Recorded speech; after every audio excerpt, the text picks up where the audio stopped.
The drawer was hidden behind a false panel in his desk, and Simone found it completely by accident while looking for stamps.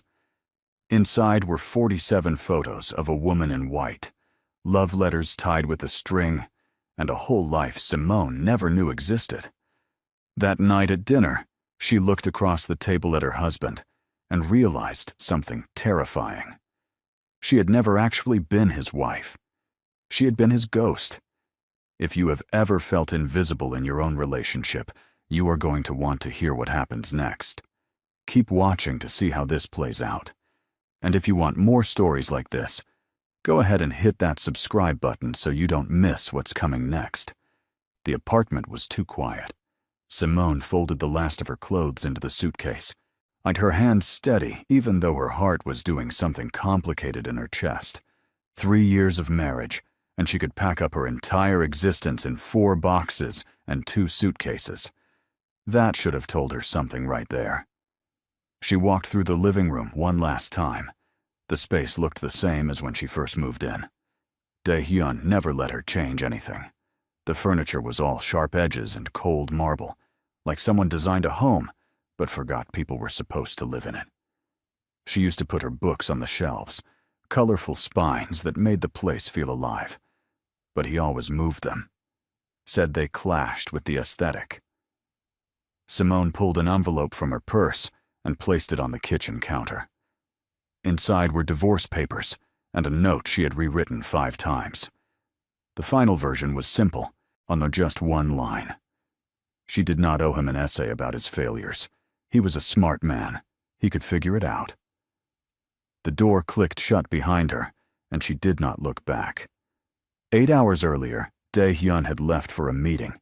He kissed her forehead on his way out, the same way he always did, like he was following a script. Simone had smiled, said nothing, and waited for the sound of his car pulling away. Then she made her calls. The movers arrived within an hour, professionals who did not ask questions. They loaded her design equipment, her grandmother's quilt, and the vinyl records Dae-hyun never understood why she kept. One of the movers, a younger guy with kind eyes, paused when he picked up a framed photo. "You want this one, ma'am?" It was their wedding photo. Simone, in a dress she loved, Dae-hyun beside her, looking perfect and distant. She had studied that photo so many times, trying to figure out if he ever really saw her. "Leave it," she said. The mover nodded and set it face down on the console table. When they finished, Simone walked through the apartment alone. This was the part she thought would hurt, but instead she felt light, like she had been holding her breath for 3 years and finally remembered how to exhale. She found the hidden drawer by accident 2 weeks ago. Simone had been looking for stamps, something boring and domestic, when her hand brushed against a false panel in Dae-hyun's desk. It clicked open, and her whole world shifted. Photos, dozens of them. A woman with pale skin and long, black hair, always wearing white. In some pictures she was laughing, in others she looked sad. But in all of them, she looked loved. The way Dae-hyun held her, looked at her, it was so different from how he looked at Simone. There were letters, too, tied with a string. Poetry in Korean that Simone translated on her phone, line by line. Words about eternal love and souls meant to find each other. The last letter was dated 6 months before Simone met Dae-hyun. She put everything back exactly as she found it and walked out of the office. That night at dinner, she watched him across the table and realized she was eating with a stranger. He asked about her day, the same question he always asked, and she gave him the same vague answer she always gave. But now she knew. She was not his wife. She was his memorial. Dae-hyun came home at 9:30, exactly when he said he would. He was always on time, always predictable. He hung his coat in the closet and walked toward the kitchen, probably expecting to find Simone reading on the couch or sketching building designs at the table. The apartment felt wrong immediately. He noticed the silence first, then the empty spaces where her things used to be. Her sneakers were gone from the door. The throw blanket she kept on the couch, the one with bright geometric patterns he always said was too loud, it was gone too. He walked faster now, checking rooms. Her office, empty. The closet, half bare. His breathing changed, got shorter. Then he saw the envelope. Dae-hyun picked it up like it might explode. His name was written on the front in her handwriting, the letters clean and architectural. Inside, the divorce petition was clipped together with legal precision. Behind it, one sheet of paper with a single sentence. You did not want a wife, Dae-hyun. You wanted a taxidermist to recreate your past. Good luck finding another woman who can tolerate your silence as well as I did. He read it 3 times. Then he placed the papers on the counter, walked to the bar cart, and poured whiskey into a glass. His hand was perfectly steady as he raised it to his lips. The glass shattered against the wall. Dae-hyun stood there, amber liquid dripping down the white paint. Crystal scattered across the marble, and for the first time in years, he had no idea what to do. The next morning, he went to work. His second-in-command, Jun Seo, did a double take when Dae-hyun walked into the office. Boss, you look fine. I look fine. What's the update on the shipment? Jun Seo glanced at the others in the room, but clearly confused. Everyone knew the boss's wife had left. In their world, news traveled fast. But if Dae-hyun wanted to pretend everything was normal, they would pretend too. The meeting lasted 2 hours. Dae-hyun ran through logistics, territory agreements, and financial transfers. His mind was sharp, his decisions quick. No one would have guessed that he went home to an empty apartment last night and did not sleep. When the meeting ended and everyone filed out, Jun Seo lingered. You need anything, boss? I need people to do their jobs, Dae-hyun said without looking up from his laptop. Jun Seo left. Alone in his office, Dae-hyun pulled up his contacts and scrolled to Simone's name. His thumb hovered over the call button. What would he even say? Come back? Why did you leave? He knew why she left. That note made it clear enough. He put his phone face down on the desk and got back to work. 3 days passed like this. Dae-hyun operated on autopilot, going through motions he had perfected over the years. Meetings, phone calls, negotiations. At night, he went home, ignored the empty spaces, and worked until exhaustion forced him to sleep. On day 4, he burned his tongue on coffee. It sounds small, stupid even, but Dae-hyun never burned his tongue. Simone always made his coffee in the morning, and she made it perfect. The right temperature, the right strength. He never asked her to do it. She just did. He tried to make it himself and failed. Too hot, too bitter. He poured it down the sink and left for work without it. That night, the security system malfunctioned. The panel by the door kept beeping, saying there was a breach in the perimeter. Dae-hyun checked every camera, every sensor. Nothing was wrong. Then he remembered. 2 months ago, he mentioned to Simone that the south window sensor had a blind spot. He was barely paying attention when he said it, just thinking out loud. The next day, the blind spot was fixed. She never mentioned it, never asked for credit.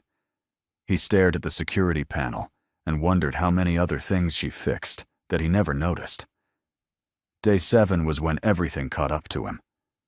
Dae-hyun was in a meeting with a potential business partner, some tech CEO who wanted protection for his new venture. The man was talking numbers and percentages, but Dae-hyun's mind kept drifting. The CEO was wearing too much cologne. It filled the room, sweet and chemical. Nothing like the cocoa butter Simone used, the scent that used to fill their bedroom. He used to think it was too strong, but now the apartment smelled like nothing. Sterile. Empty. Mr. Kyung, does that work for you? Dae-hyun blinked. Everyone at the table was staring at him. Repeat the terms, he said, his voice flat. The CEO's smile tightened. The percentage split, 15 for protection, 85 for... No, 25. That's significantly higher than find someone else. The room went quiet. Junseo looked like he wanted to intervene. The terms Dae-hyun just demanded were almost insulting, way above market rate. The CEO stood up, clearly offended, and walked out with his people trailing behind him. When the room cleared, Junseo turned to his boss. What was that? We needed that deal. We will get other deals. Not if you keep acting like... Junseo stopped himself. But like what? Like, you are not here. Dae-hyun stood up and left the room without answering. He went home early, something he never did.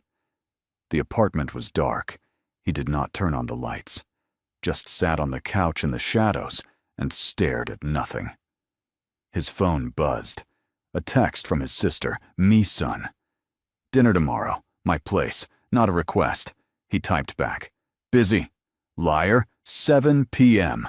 Be there, or I am coming to your place. Dae-hyun put his phone down and noticed something. The remote was on the left side of the coffee table. Simone always put it on the right because he was right-handed, and it was easier for him to reach. He had been home for 3 days and kept looking for it on the right, getting annoyed when it was not there, because he kept putting it on the left. Without Simone, but he did not even know where he wanted his own remote. The laugh that came out of him was sharp and bitter. You think you know someone until they are gone, right? Wait until you see what he finds next. Mi-sun lived in a neighborhood that was nothing like Dae-hyun's. Her apartment was smaller, warmer, full of plants and pictures, and things that made it look like a human lived there. When she opened the door, she took one look at her brother and sighed. You look terrible. Good evening to you too. She let him in and pointed to the couch. Sit. I made food. I'm not hungry. Sit anyway. Dae-hyun sat. Mi-sun disappeared into the kitchen and came back with 2 bowls of stew and rice. She put one in front of him and started eating hers without waiting. They ate in silence for a few minutes. But Dae-hyun had not realized how hungry he was until the food was in front of him. He finished the bowl faster than he meant to. Mi-sun got up, refilled it without asking, and sat back down. So, she said, when are you going to talk about it? About what? Dae-hyun. He looked at his sister. She had their mother's eyes, sharp and unimpressed. You could not lie to those eyes. She left. There is nothing to talk about. She left because you are an idiot. Thank you for the input. I'm serious. Mi-sun put her bowl down and leaned forward. I liked Simone. She was good to you, good to me. She remembered my birthday, sent me books she thought I would like, and asked about my work. And you treated her like furniture. I gave her everything. You gave her money and space. Well, and that is not everything. Dae-hyun set his bowl down harder than he meant to. What do you want me to say? That I failed? That I was not enough? Fine, I know. Do you, though? She left a note. It was very clear. Mi-sun stood up and walked to her bookshelf. She pulled out a book, something with a bright cover, and held it up. Simone sent me this 2 months ago. It is about traditional Korean architecture and how it influenced modern design. She told me she thought I would find the intersection interesting because of my work in urban planning. She tossed the book onto the coffee table. When is the last time you asked Simone about her work? Her real work? Not just a polite question over dinner? Dae-hyun opened his mouth and then closed it. Right, Mi-sun said. You want to know what I think? I think you married a ghost and expected Simone to haunt your house quietly. And she did, for 3 years, until she remembered she was alive. The words hit harder than Dae-hyun expected. He stood up.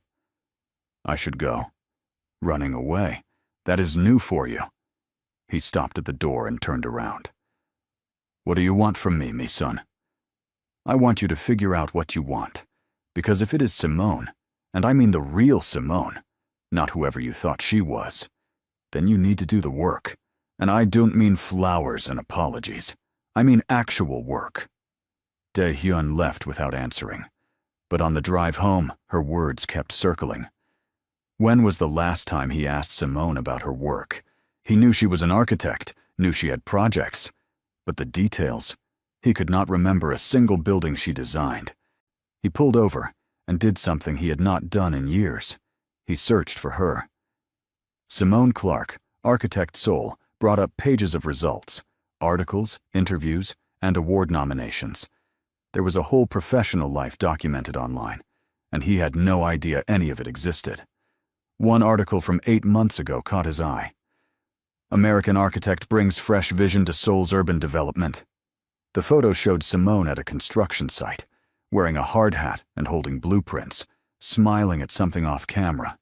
She looked happy, more alive than he had seen her in their apartment in months. He read the interview. She talked about blending modern sustainability with traditional Korean design principles, about creating spaces that honored history while pushing forward. So the interviewer asked how she learned so much about Korean architecture. I believe if you are going to live somewhere, work somewhere, love somewhere, you should understand it. So I studied. I wanted to know the bones of this city. Love somewhere. She said, love. Dae-hyun sat in his car on the side of the road and read every article. There were 12. In one, from a year ago, the interviewer asked if her family supported her move to Seoul. My family was nervous at first, but my husband helped me see that home is not just where you are from. It is where you are building something meaningful. She called him her husband, said he helped her. He did not remember helping her with anything except signing paperwork for her visa. His phone rang. Jun Seo. Boss, we have a situation with the West Side contract. Handle it. It needs your... Handle it, Jun Seo. I trust you. He hung up before his second could respond. Then he opened his contacts and scrolled to Simone's name again. This time, he pressed call. It rang 4 times. He was ready for voicemail, already planning what to say, when she answered. What do you need, Dae-hyun? Her voice was calm, professional, like he was a client, not her husband. We need to talk about the papers. Talk to my lawyer. I sent the contact information. Simone, is there anything else? He scrambled for words, for anything that might keep her on the line. There are things at the apartment. Your things. You left. I took what mattered. You can donate the rest. That seems impulsive. The silence on her end was sharp. Or impulsive, she repeated. I planned this for 2 weeks, Dae-hyun. I set up a new bank account, found an apartment, arranged international shipping for my equipment, and consulted with 3 lawyers. The only impulsive thing I did in this marriage was say yes. You do not mean that. Do not tell me what I mean. That is the whole problem. His grip on the phone tightened. This is irrational. We can renegotiate terms, figure out what you need. I was not a business deal. Her voice rose for the first time. That is what you don't understand. You are trying to negotiate with me like I am some contract you can restructure. I do not need better terms, Dae-hyun. I needed a husband who saw me. I saw you. You saw her. The line went dead. Dae-hyun called back. It went straight to voicemail. He called again. Same thing. On the 3rd try, he got a text. Do not call this number again. All communication goes through my lawyer. He sat in his car, phone in his hand, and tried to figure out when everything fell apart. But the truth was creeping in, cold and unavoidable. It was always apart. He just never noticed because Simone held it together for both of them. When Dae-hyun finally went home, he did something he had not done in the 7 days since Simone left. He went into her office. She had converted the spare room shortly after moving in. He gave her permission easily because he never went in there anyway. Now he stood in the doorway and looked at the space like it was a museum exhibit. Her desk was gone, her computer, her drafting tools. But she left things behind. Sketches pinned to a corkboard on the wall, on designs for buildings he did not recognize, notes in the margins in her handwriting, ideas, measurements, and little observations. One sketch caught his eye. It was their apartment building, but different. She had redesigned it, added green space on the roof, and changed the entrance to be more welcoming. In the corner, she wrote a note. Dae-hyun hates plants, but maybe a compromise, drought-resistant, low maintenance. Green without the fuss. She was trying to make his space better while respecting his preferences, and he never even knew she thought about it. He moved to the corkboard and found more. A floor plan for what looked like a home, not an apartment. Spaces labeled in English and Korean. Kitchen, open concept for entertaining. Library with natural light. Studio space, separate entrance. Was this what she wanted? A home they could have built together? At the bottom of the corkboard was a photo he had never seen before. Simone with an older couple, probably her parents, all of them laughing at something off camera. Her father had his arm around her, and her mother was mid-sentence. They looked like they were in the middle of a happy moment, the kind families have at dinners or holidays. Dae-hyun tried to remember if he had ever asked about her family beyond basic questions. He knew they existed, knew she called them sometimes, but details, nothing. He pulled out his phone and went back to searching. This time, he looked for her on social media. She kept it private, but her professional page was public. Photos of her work, her team, and events she attended. One photo stopped him cold. It was from 6 months ago, and tagged at some architecture gala. Simone in a dress that had African print fabric, bright and bold. She was standing with a group of other architects, all smiling. The caption read, "Proud to represent at the Seoul Design Awards." He remembered that night. She asked if he wanted to come with her, said it was important. He told her he had a meeting. She said okay and went alone. What he didn't remember was her coming home. Did she tell him about the event? Did she try to share it with him? Or did she learn by then that he would not really listen? Dae-hyun backed out of the room and closed the door. The apartment felt like it was shrinking, every corner holding evidence of his failure.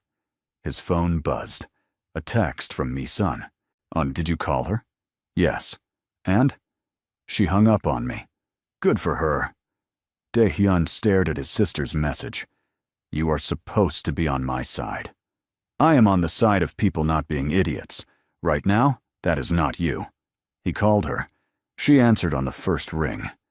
What did you say to her? Mi-sun asked. I tried to talk about the divorce papers. Oh my God, you really are stupid. Thank you. This is very helpful. Dae-hyun, listen to me. You cannot logic your way out of this. You cannot negotiate. She does not want your solutions. She wanted you to care, and you did not. And now she is done. So what am I supposed to do? Honestly, I do not know if there is anything you can do. You spent 3 years treating her like a placeholder. Why would she believe you changed in 1 week? The question sat heavily between them. But, Mi-sun continued, if you actually want to try, and I mean really try, not just because you are lonely or your apartment feels empty, then you need to start with yourself. Meaning? Meaning figure out why you married a ghost instead of a person. And do not tell me you do not know what I am talking about. She hung up. Dae-hyun walked to his bedroom and opened the closet. In the back, behind his clothes, was a box. He had not opened it in 5 years, but he knew exactly what was inside. He pulled it out and sat on the bed. Inside were letters, photos, and small trinkets. Memories of his first love, the woman who died a week before their wedding. Everyone told him it was tragic and said he needed time to heal. He thought he had healed. He thought marrying Simone meant he had moved on. But now, looking at these old photos, he realized something. He could not remember her voice, could not remember the last conversation they had. The memories were fading, blurry around the edges. What he remembered clearly, painfully, was Simone's laugh, the way she hummed while cooking, how she always touched his shoulder when she walked past him, a small gesture he never acknowledged. He remembered the morning she tried to cook Korean food for him, some recipe she learned from a coworker. It was terrible, too salty and overcooked, but she was so proud. He told her it was fine and did not finish his plate. She never tried to cook Korean food again. He remembered her asking if he wanted to meet her friends, Americans and Koreans she knew from work. He said he was busy, so after a few times, she stopped asking. He remembered so many small moments where she reached out, and he was not there. And she kept reaching until one day, she didn't anymore. Dae-hyun closed the box and shoved it back in the closet. Then he did something he swore he would never do. He searched for therapists in Seoul. Want to see if he actually follows through, or if this is just another empty promise? Stay tuned for the next part, and if you are invested in this story, hit that subscribe button so you do not miss what happens when Dae-hyun realizes changing is harder than he thought. Dae-hyun sat on the edge of his bed, staring at his phone for 43 minutes straight. He had solved every single problem in his life with money, power, or a cold stare that made grown men nervous. For the first time in his entire adult life, and he had absolutely nothing. No leverage, no plan, no move to make. The search results on his phone screen said, "Therapists near me, Seoul," and every single name looked like a scam. People like him did not go to therapy. People like him fixed things themselves. But this was not something he could fix. He called the first number. A pleasant voice told him the earliest appointment was 6 weeks out. "I will pay double," Dae-hyun said. "We do not do that here, sir. 6 weeks." He hung up, called the next one. Same answer. Third, fourth, fifth, all the same. On the 8th call, the receptionist sighed like she had heard everything before. "Are you a danger to yourself or others, sir?" Dae-hyun thought about it, really thought about it. "No, ma'am, I am just the stupidest man alive." She was quiet for 5 seconds. Someone canceled for tomorrow at 2 p.m. Be on time. Do not be late. And do not offer me extra money. It is insulting." He showed up 15 minutes early, wearing a full suit like he was going to negotiate a merger. Dr. Yoon opened the door to her office, looked him up and down, and raised one eyebrow. "You can take the tie off. No one here is trying to impress anyone. And even if they were, that tie would not help." The office was smaller than he expected. 1 couch, 2 chairs, a desk, and some plants that were definitely alive. He sat on the very edge of the couch like someone might yell at him for getting comfortable. 22 minutes passed. Complete silence. Dr. Yoon did paperwork at her desk. She did not ask him questions. She did not tell him to start talking. She just worked. Finally, he said, "Are you not going to ask me anything?" She did not look up. "You paid $300 to sit in my office and breathe. Talk when you are ready. I have plenty of paperwork." Slowly, like pulling teeth, he started talking. Not about Simone at first. About the girl who died. About how the whole world turned gray after her funeral. About how nothing tasted right. Nothing felt real. Everything was just flat. Then one night, almost 6 years later, he saw Simone walking across a bridge in the rain. The streetlights hit her face a certain way. And for one single second, she looked exactly like her. "I thought it was a sign," he said quietly. Dr. Yoon put her pen down. "It was not a sign, Mr. Kang. It was a shadow. And you spent 3 years trying to fold a whole living, breathing woman into the shape of that shadow. So then you were surprised when she could not take it anymore." The words hit him like a slap. Halfway across the world, Simone was doing much worse than anyone knew. She got the promotion at work. Her boss loved her. Her new team thought she was incredible. She went out for drinks on Fridays, laughed at the right moments, said all the right things. But every single night, she woke up at 3:17 in the morning, the exact time Dae-hyun used to come to bed. She would reach across the sheets. Then she would remember. She burned toast 5 days in a row. On the 6th day, she just stopped making breakfast. She walked past a small bakery near her apartment that smelled like cinnamon and had to sit down on a bench outside for 15 minutes because she could not breathe right. No one at work noticed. No one asked if she was okay, and she was very good at pretending. Keisha showed up at her door unannounced on a Thursday night. No warning, no text, just knocked on the door holding 2 pints of ice cream and a bottle of wine. "I brought supplies," Keisha said. "Enough for 3 days of crying, and 1 full day of yelling at the universe if you need it." Simone let her in.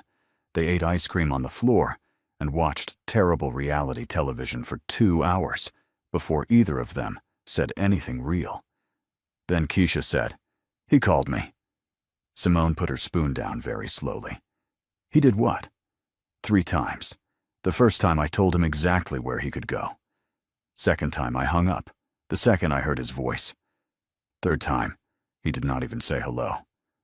He just said, "Please, please tell me her favorite color. Mom, please tell me what she hated most about being married to me." Keisha looked at her best friend. "I told him to go to hell. Then I told him burnt orange, and that the thing you hated most was being the only one who tried." Simone said nothing. But that night, she laid in bed, staring at the ceiling until the sun came up. 2 weeks and 4 days later, Dae-hyun showed up at her office in London.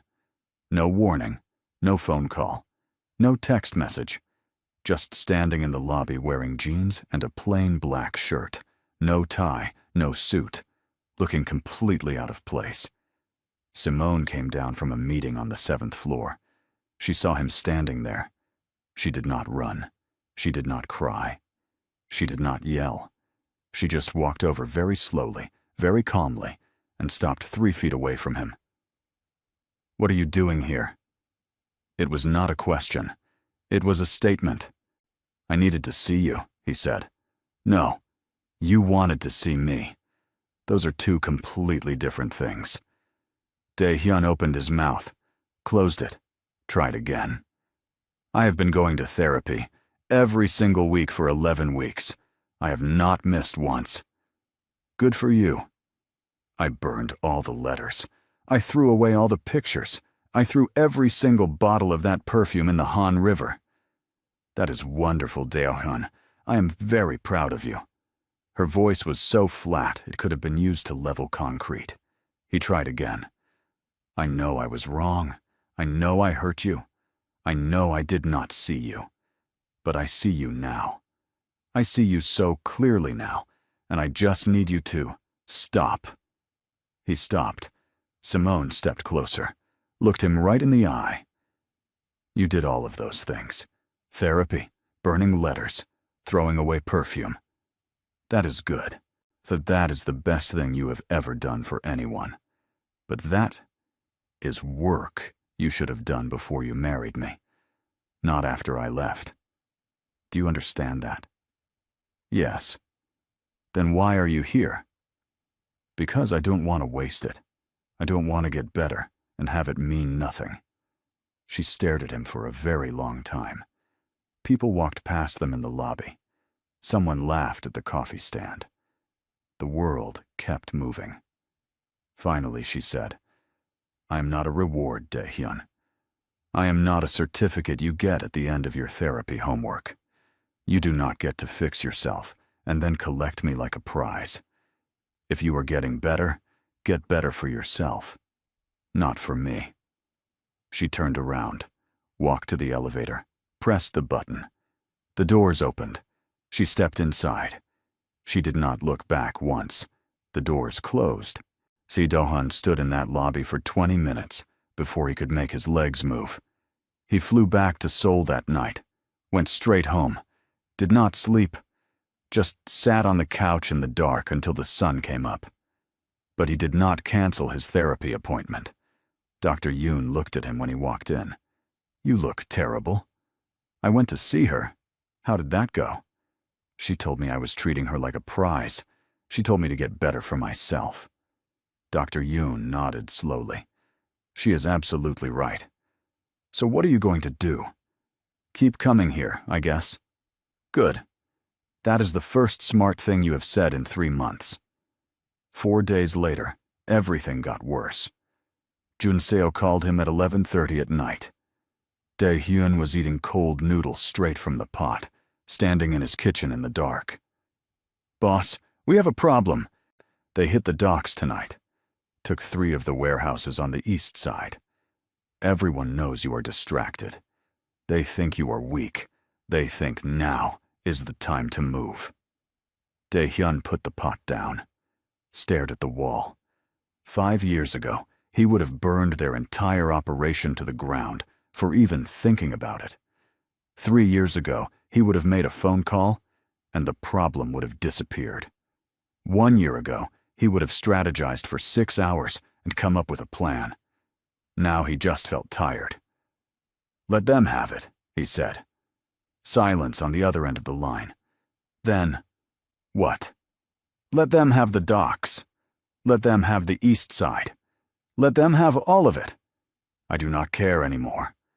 Boss, we fought for 4 years to get that territory. 3 good men died securing those routes." "I know," Dae-hyun said quietly. "And none of them ever made me coffee in the morning. None of them ever left sticky notes on my computer. None of them ever cared if I came home safe. Let them have it, Junseo. I am done." He hung up. The entire underworld lost their collective mind over the next week. The most feared man in Seoul just gave up half his empire without a single meeting, without a single threat, without even a phone call. Everyone said he had completely lost it. Everyone said a woman had destroyed him. They were right. Misun showed up at his apartment 3 days later. Did not knock, just used the spare key he gave her years ago. Found him sitting on the kitchen floor, eating instant ramyeon at 2 in the afternoon, still wearing the same clothes from yesterday. She sat down next to him, put a 6-pack of beer on the floor between them.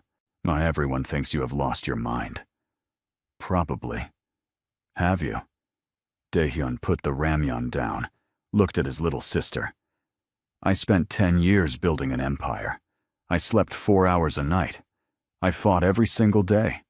I made more money than I could ever spend. I had power, respect, and fear. And none of it, not a single second of it, ever made me happy. The only time I ever felt anything real was when she sang while doing the dishes. And I threw her away like she meant nothing. So, yeah, maybe I am crazy, but I was way more crazy before." Misun opened a beer and handed it to him. "So what now?" "Now, I try to be less terrible." He did not contact Simone. Not for 3 entire months. No phone calls, no text messages, no emails, no flowers delivered to her office. Nothing. He just disappeared. But he kept going to therapy. On every single Tuesday at 2 p.m. Never missed once. He learned how to cook actual food. He burned rice 9 times before he got it right. He bought plants for his apartment. Killed 6 of them. The 7th one somehow survived. He read every single book Simone had left behind on the shelf. He took an online course about West African architecture and design. Nobody told him to do it. He just wanted to know. One Tuesday, 3 months and 2 weeks after Simone left, Dr. Yoon asked him a question. "Tell me one thing you love about Simone. Just one thing. And it has to be something that has absolutely nothing to do with the woman who died." Dae-hyun did not even pause. The words came out like he had been holding them in forever. "She argues with taxi drivers every single time, even when she knows they are right. Even when it is only 201. She will stand there and argue for 15 minutes just on principle. She hums terribly off-key when she is concentrating on her work. She hates sleeping with the closet door open even a tiny crack. She remembers the names of every single barista she has ever met. She once screamed at a man twice her size on the subway for being rude to an old woman. She leaves her socks on the couch. She burns toast. She laughs so hard she snorts. She is the bravest person I have ever known in my entire life. He stopped talking, realized he had just listed about 15 things without even trying. Dr. Yoon smiled, a real smile. There, now you are finally seeing her. 2 weeks later, Mi-sun called Simone, not as a messenger, not with news about Dahyun, just as a friend. I am coming to London next week for a work conference. Can we get dinner? No agenda. No updates about anyone. Just 2 people eating food. I miss you. Simone hesitated for 2 full days before she responded. Then she said yes. They met at a small restaurant near Simone's apartment. It was awkward for about 20 minutes. They talked about work, about the weather, about nothing important. Then Mi-sun said something that changed everything. He gave up half the business. Simone looked up from her pasta. What? Rivals moved in on his territory. Everyone expected him to fight. He just let them have it.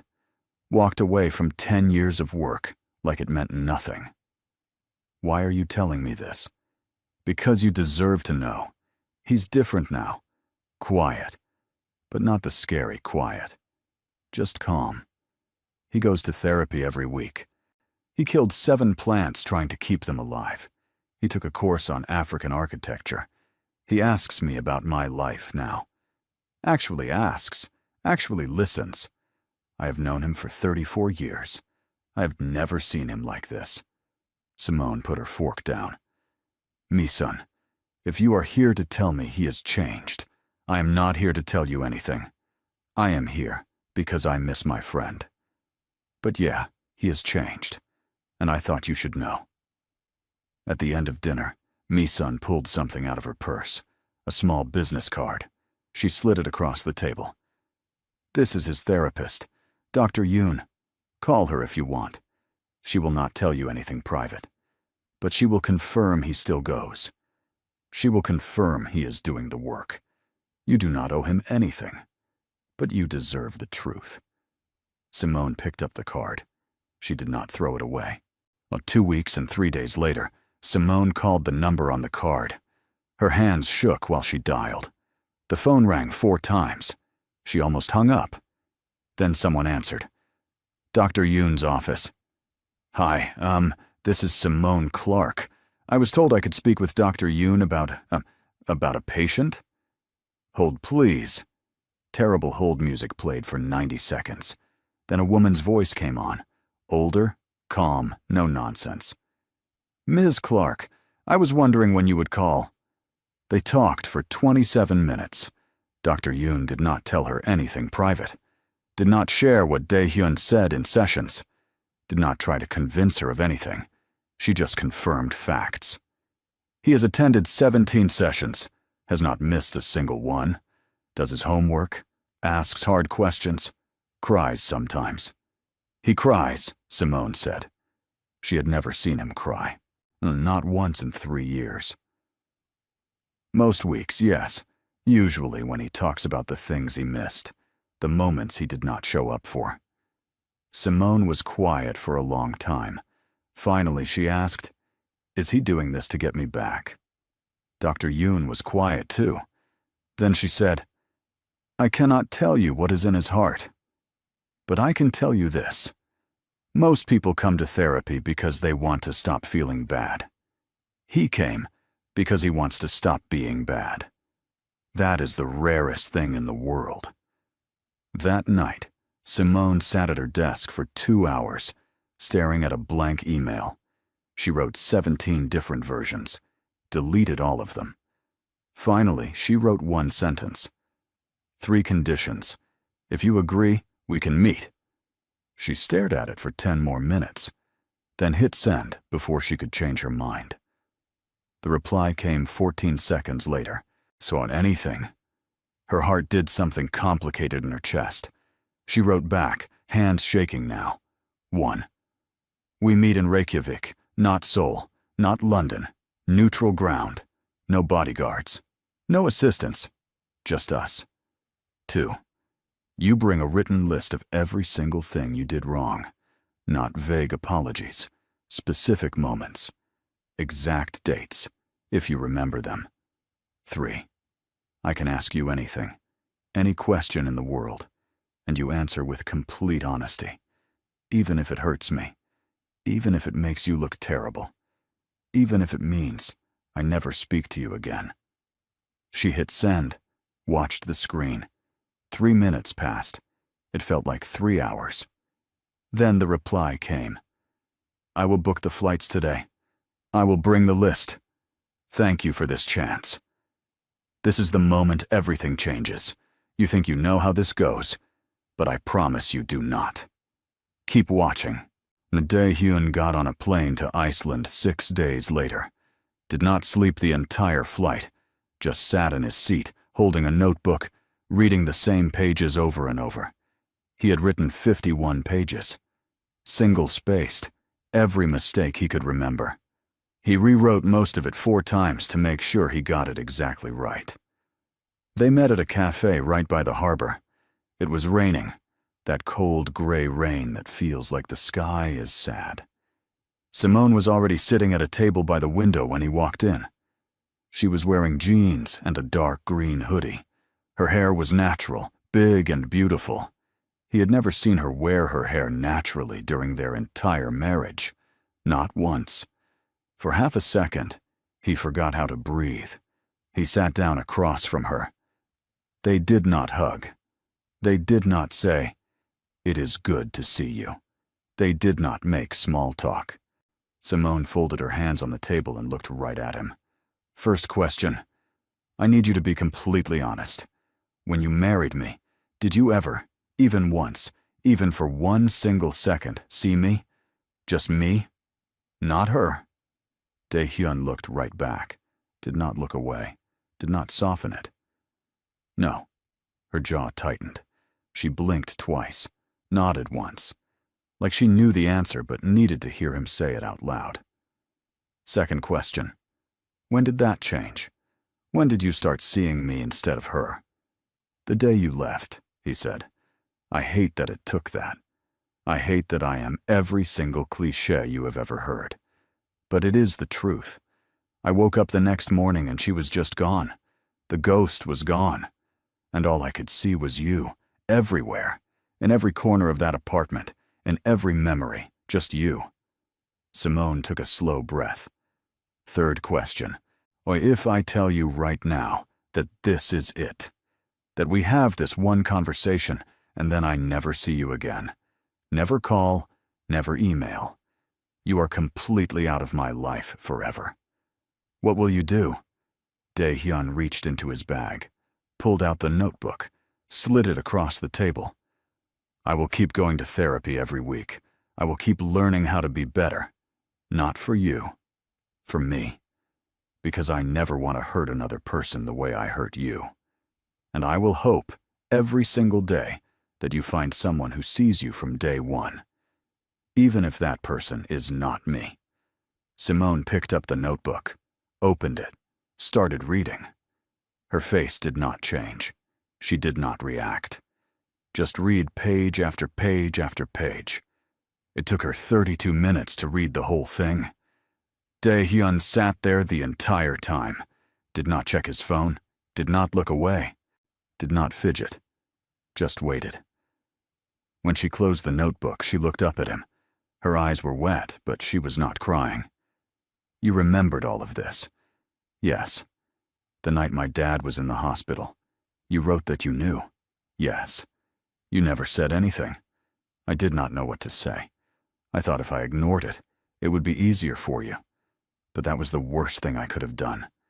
You needed me to show up, and I did not. I'm sorry. Simone put the notebook down, looked out the window at the rain. They sat in silence for a long time. People came and went from the cafe. Someone ordered a cappuccino. A child laughed somewhere in the back. The world kept turning. Finally, she said, I'm never moving back to Seoul. Okay. I'm keeping my job in London. I will never turn down a project for anyone, and I will never make myself smaller for a relationship ever again. Okay. I will never wear white. I will never straighten my hair for you. I will never be quiet when I want to speak. I will argue with taxi drivers. I will burn toast 4 times a week. I will leave my shoes right in the middle of the floor. I will be exactly who I am. And if you ever, even for one tiny second, look at me and see her instead of me, I will leave, and you will never find me again. I understand. And we go slow, extremely slow. No moving in together, no promises about the future, no talking about forever. We just talk sometimes, see each other sometimes, when and if we feel like it. Okay. Simone looked at him for a very long time. Then, for the first time in almost a year, she smiled. Just a tiny one. Meeson told me you killed 7 plants. Dae-hyun laughed. A real laugh. 9 now. 2 more died last week. I do not understand what I'm doing wrong. You are probably overwatering them. Probably.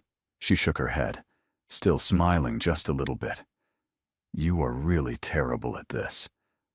I know, he said quietly. But I am trying. They walked along the harbor in the rain for an hour after that. Did not hold hands, did not kiss. Just walked and talked. About small things. About nothing important. It was not romantic. It was just quiet.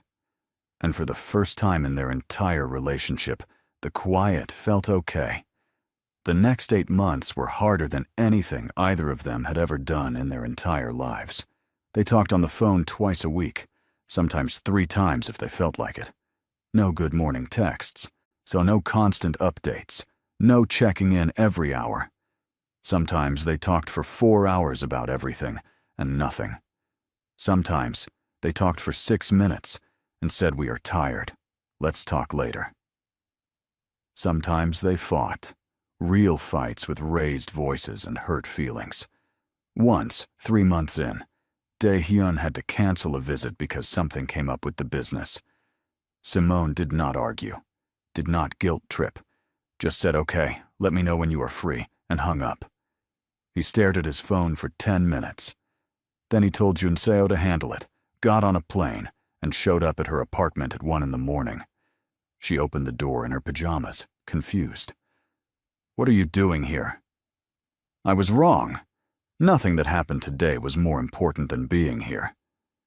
She let him in. He did not move to London. She did not move back to Seoul. They took turns, 1 week a month, sometimes 2 if their schedules worked. No big plans, no rules, just showing up. Everyone told them they were doing it wrong.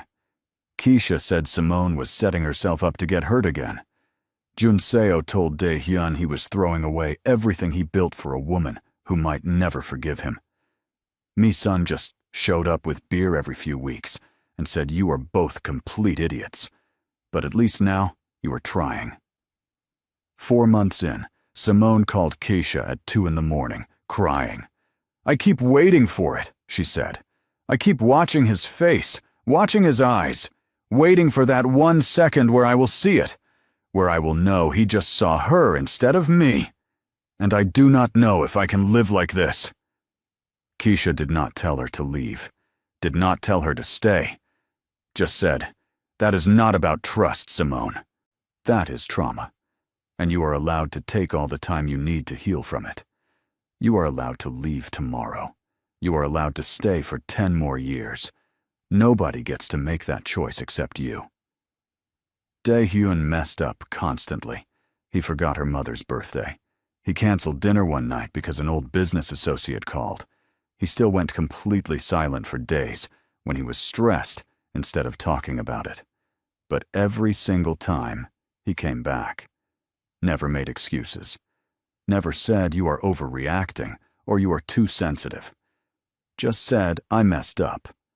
I will do better." And then actually tried to do better.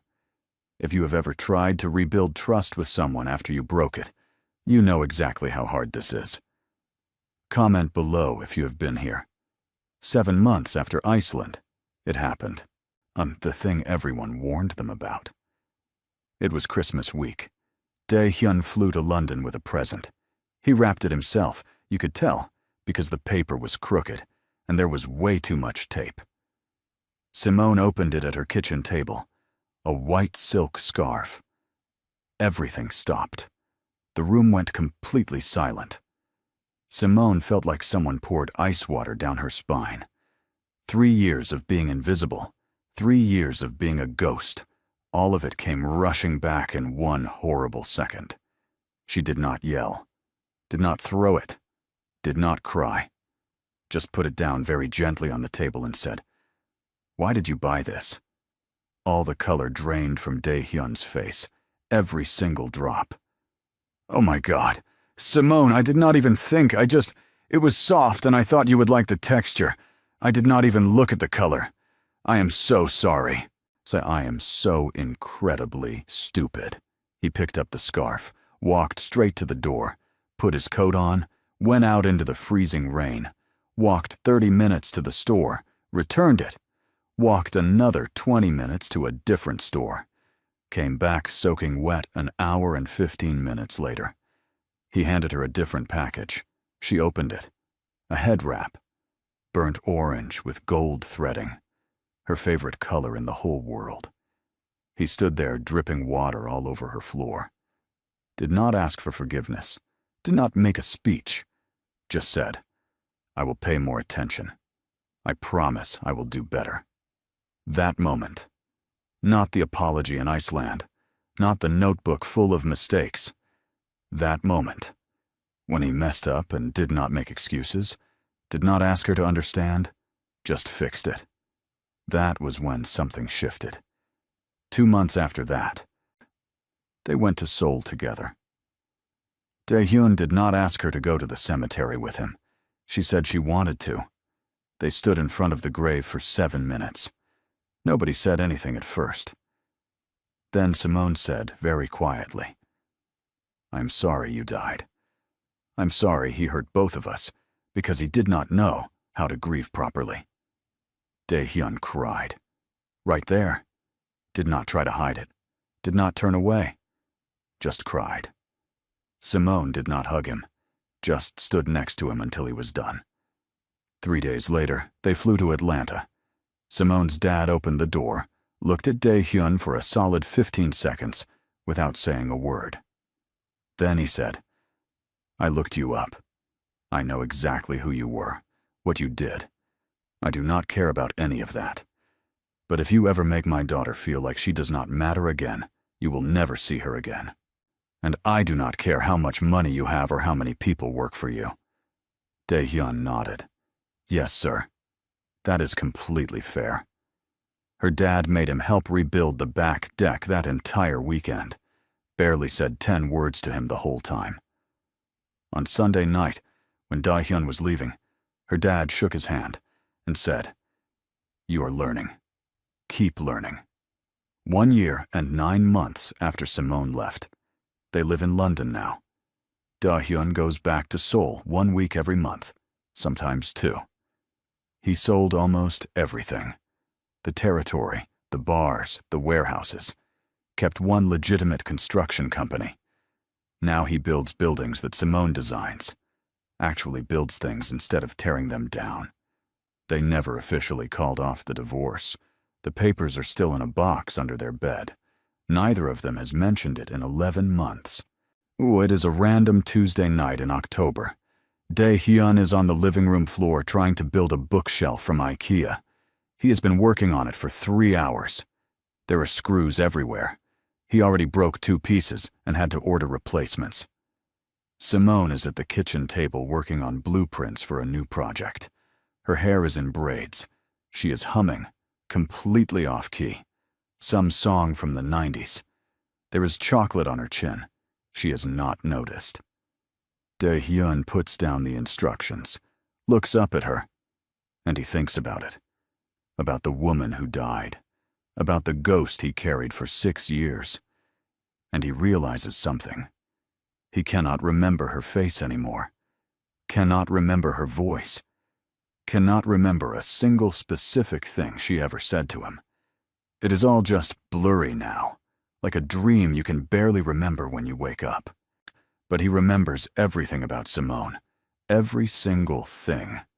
The way she hums when she works, the way she leaves her socks on the couch, the way she argues with delivery drivers about nothing, the way she laughs so hard she snorts and then gets embarrassed, the way she looks at him sometimes, like she is still deciding if she trusts him, and that is okay, because he is still earning it. This is not perfect. They still fight at least once a month. Big fights where someone sleeps on the couch and they do not talk for a day. They still go to therapy, separately and together, every other week.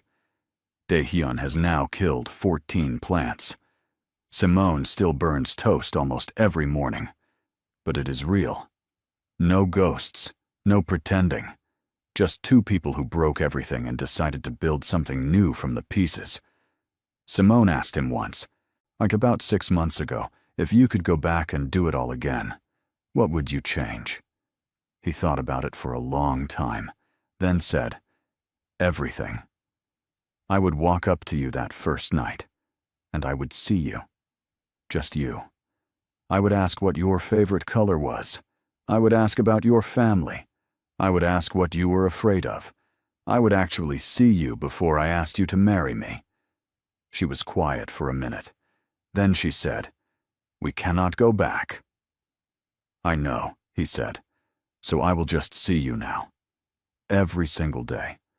For as long as you let me. If this story made you feel something, if you have ever been the invisible person, if you have ever been the person who failed to see someone, if you have ever had to decide whether to give someone a second chance, hit that subscribe button.